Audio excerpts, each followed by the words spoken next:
नमस्कार दोस्तों, आपका स्वागत है आपके अपने YouTube channel Vidhi judicial academy में। मेरा नाम है Vijendra Verma and I am the director founder of the Vidhi judicial academy.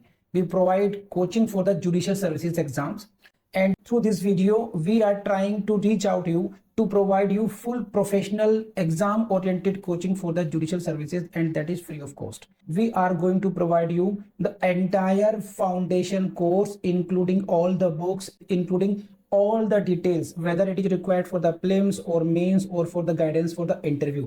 और हम कर रहे हैं classes on BNS. These classes are very important for your prelims and very important for your mains. And let's start the section 66. 66 पर आ जाइए। Punishment for causing death or resulting in persistent vegetative state of victims. ये पहले था आपका 376A था, अब ये हो गया 66 BNS. Whoever commits the offense punishable under section 61(2) of 64 and in the course of such commission inflicts an injury which causes the death of the woman or causes the woman in a persistent vegetative state. persistent vegetative state को बोलते हैं सतत विकृतशील हो जाती है। सतत mean quantity में, persistent विकृतशील।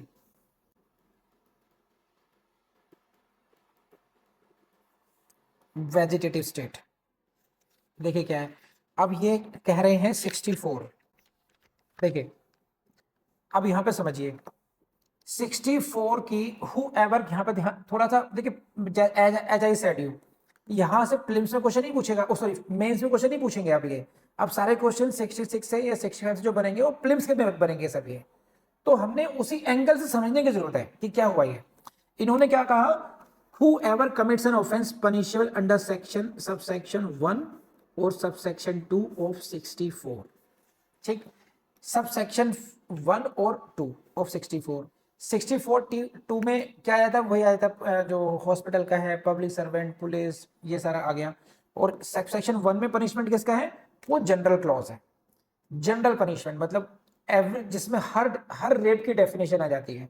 तो ये जो सेक्शन 64 की क्लॉज 1 है,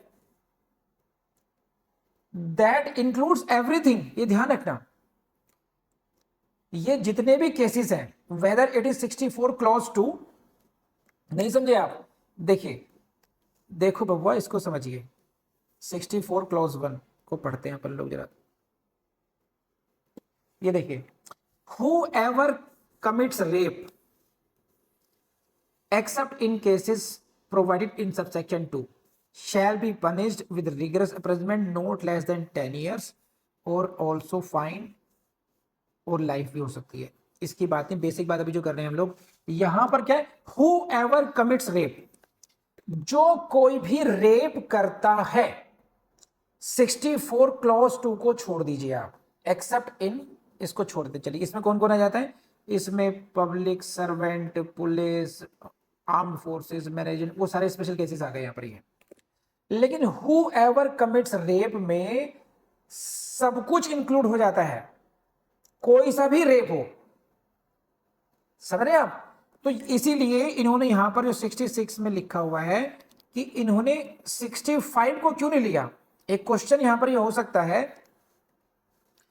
कि 65 यहां पर उन्होंने क्यों कहा कि sub clause 1 and sub clause 2 of section 64, तो सेक्शन क्या 65 पर ये इंक्लूड नहीं होगा ये सेक्शन।